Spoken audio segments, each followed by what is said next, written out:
were killing machines. Killing machines with no soul. They burn these individuals in a 55-gallon drum using diesel because diesel burns slower.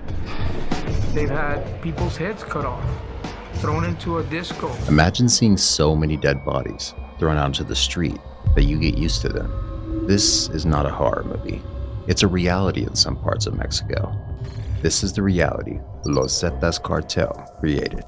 Mass graves, dead bodies hung from bridges, decapitated heads left out on the street have all become increasingly normalized. Los Zetas have glorified violence in the worst way possible, and they punish everyone, from rival cartel members to people who look at them the wrong way.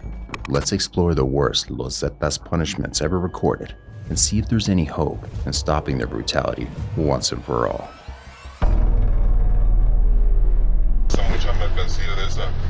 A lot of pride passes through. But what I can personally say, what you can move, not what others can move. Let's say about 500 kilos a month. Los Zetas make their money by smuggling thousands of tons of narcotics from Mexico into the US.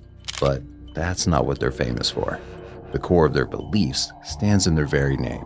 Los Zetas means disease, and in Mexico, this is the tactical radio code for military officers. Los Zetas was the first militarized cartel because they literally started out as an army. Indeed, in 1997, Los Zetas took shape as the Gulf Cartel's army. The kingpin at the time, Osiel Cardenas Guillen, hired a retired army lieutenant to recruit the most violent deserters from the military special forces. It was this lieutenant, Arturo Guzman de Sina, who named the army after his former radio code, Z1. This might sound cool. Finally, a cartel got organized, right? Sadly, this only made the Gulf Cartel more violent. The first Zeta he recruited was Arturo Guzman de Sena. So what you saw was a change in the way drug cartels fought with violence. It was no longer those gang members with shaved heads and tattoos, fighting with pistols and knives. It was militarized style, fighting like military units. And once they did it, this was spread across to every cartel in Mexico. This way, the Zetas became unstoppable. Who could face an army with special training and military weapons? There was another problem too. As the Zetas realized their power, their bosses started glorifying brutality. The more violent you were, the higher up in the army you could go. Soon enough, honor medals were given to the most violent soldiers. So the Zetas really upped the ante of violence within their conflict and their use of terror. I think a lot of this comes from the fact they were from the military and they had this instruction of how you defeat insurgency. And because they were becoming unstoppable, Los Zetas also prompted other cartels to take arms and become even more violent. Then came the war on drugs, the government's promise in the early 2000s to put an end to cartel violence. Ironically, this made cartel violence much, much worse. In 2002, Arturo de Sina was killed by the Mexican military. This was the kingpin strategy: eliminate cartel leaders and bring their cartel down. This had worked a decade before in Colombia with Pablo Escobar. But now, it would lead to pure chaos. After Osiel Cardenas was arrested and extradited to the US, Los Zetas, the Gulf Cartel's military, took over the cartel. And this worked better than they could ever have imagined. After all, they were a militarized group, organized much better with any kingpin with no special training. You had this small unit which grew and grew, and that is the Zetas inside the Gulf Cartel, until eventually it was like a whole army within the Gulf Cartel that would rise up saying, we don't need you anymore, we're going to take this for ourselves, and then break away from the Gulf Cartel and form its own organization. In 2010, Los Zetas became a standalone cartel, and from there, brutally reached unprecedented levels. It was a torrid day in August 2010, and some officers discovered an unmarked grave. Investigating the area, their blood froze as they discovered the bodies of 72 undocumented immigrants. It turns out, Los Zetas stopped them in between towns and killed them all based on mere suspicion. They were afraid the immigrants would be recruited by the Gulf Cartel. These poor people hadn't even been in contact with the cartel. They fell collateral damage to the delusion of an extremely violent group of people. In April of the following year, the Zetas stopped a group of buses headed toward a Mexican town on the border with Texas.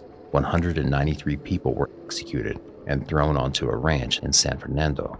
Dozens of women were violated, and the men who were killed were tortured for hours prior to this.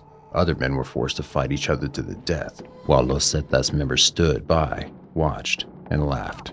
Whoever survived this ordeal was recruited into the Zetas Cartel, because if you're ruthless and desensitized enough to kill your own friends, you're good enough for the cartel.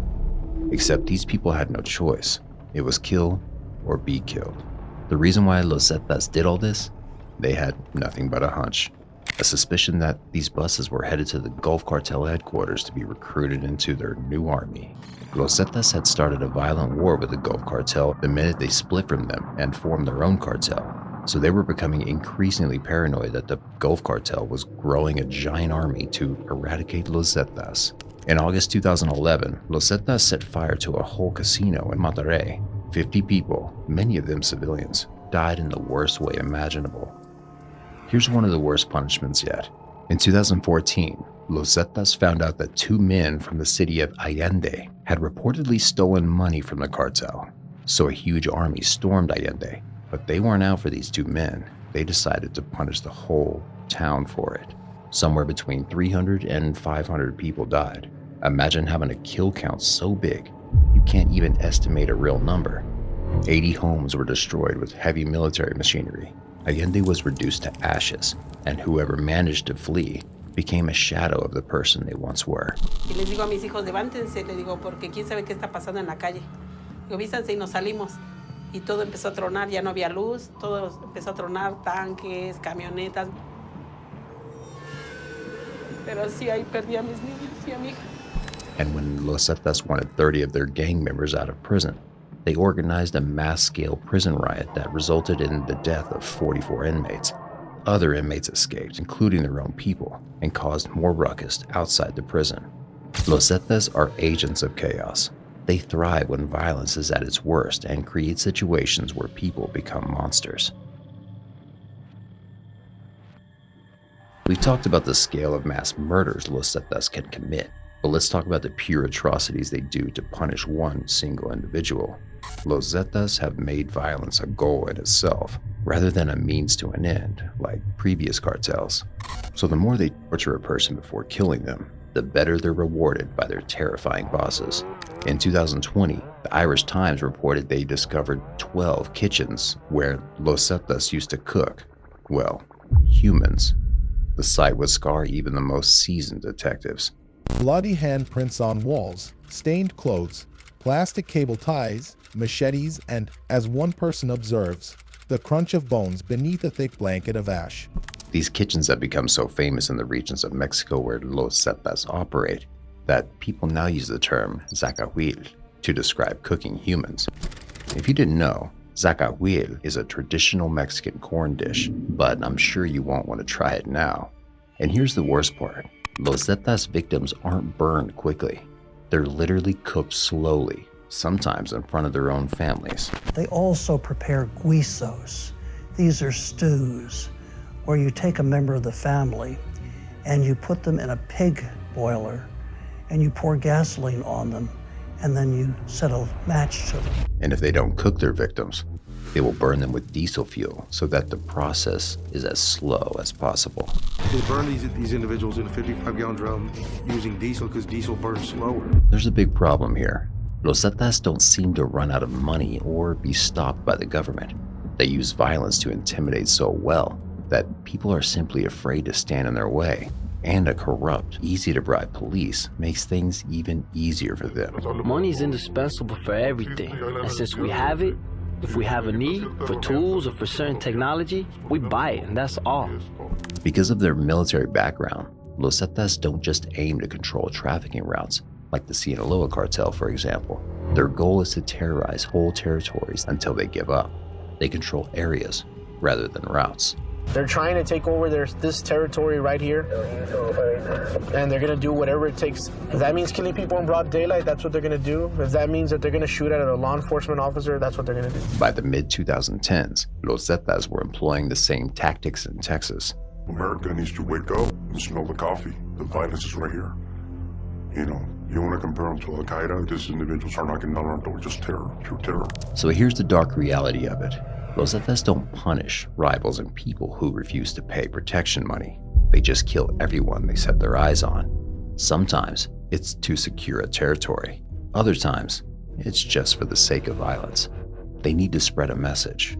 No one messes with Los Zetas, and everyone should work for them or run far away. One night, 27-year-old Noah Flores and his brother were lured outside his home by an ex-girlfriend. As soon as Noah stepped onto the sidewalk, he was shot several times in the head.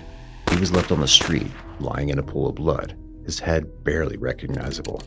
Heartbreakingly, Noah had nothing to do with Los Zetas or any cartel. It was his brother the cartel was after. Noah's brother had dated an ex-girlfriend of a Los Zetas drug lord, so in the eyes of the cartel, he had to die. Los Zetas will really kill anyone, and that includes high-ranking authorities.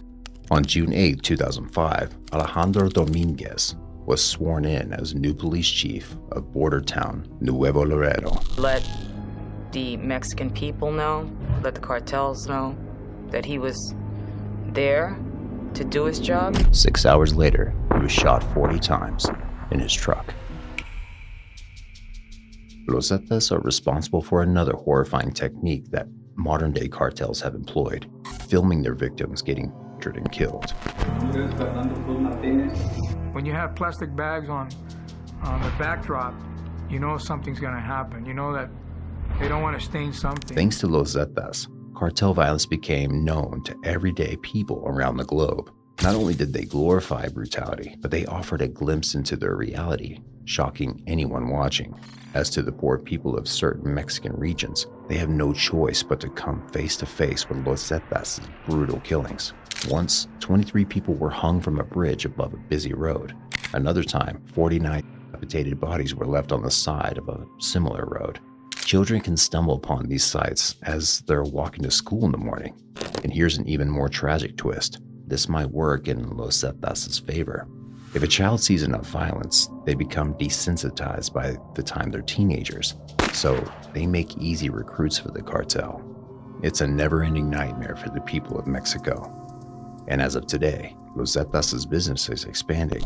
They'd also take over the local drug selling, shaking down, kidnapping, stealing cars, selling pirated goods. They started taking over corrupt trade unions. So it wasn't just a fight about the drug trade of the United States. It was a fight about controlling every inch of territory and all of the businesses in this territory. In the 2010s, Los Zetas also started pulling huge oil heists, stealing from a national company, Pemex. El gobierno trata de detenerlo, pero como hay mucha gente que se dedica a eso y hay mucho que les gusta el dinero, aquí puedes invertirle, para hacer un pozo le inviertes 200, 300 mil, o sea, comprando un tráiler, comprando pipa, comprando material, y eso lo sacas en un día o en 2 días. Reportedly, hundreds of people died just as collateral damage from the Pemex cartel wars.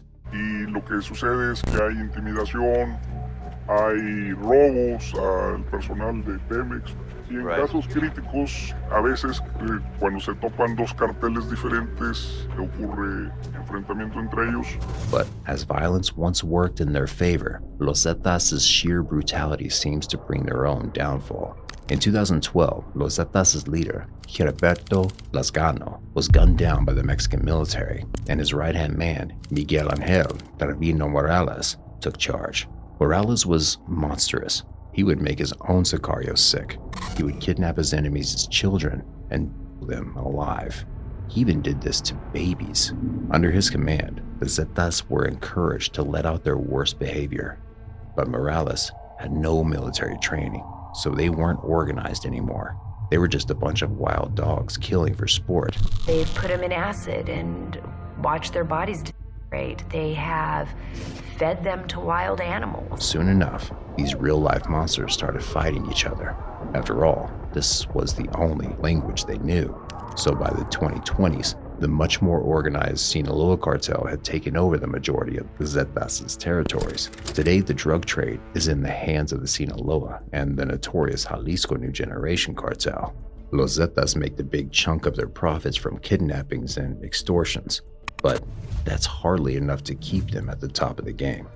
However, Los Zetas' bloody legacy lives on through the CJ&G. Today, they're on the brink of being named a terrorist organization, and all they're doing is copying Los Zetas.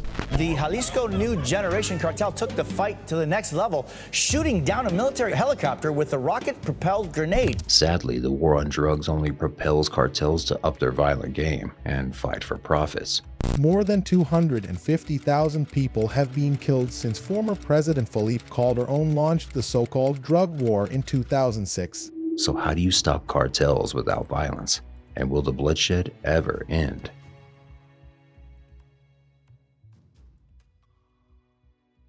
Hey, thanks for watching. What are your thoughts on the war on drugs? How can authorities win the ongoing horror show? Let us know in the comment section. And before you go, make sure you like and subscribe.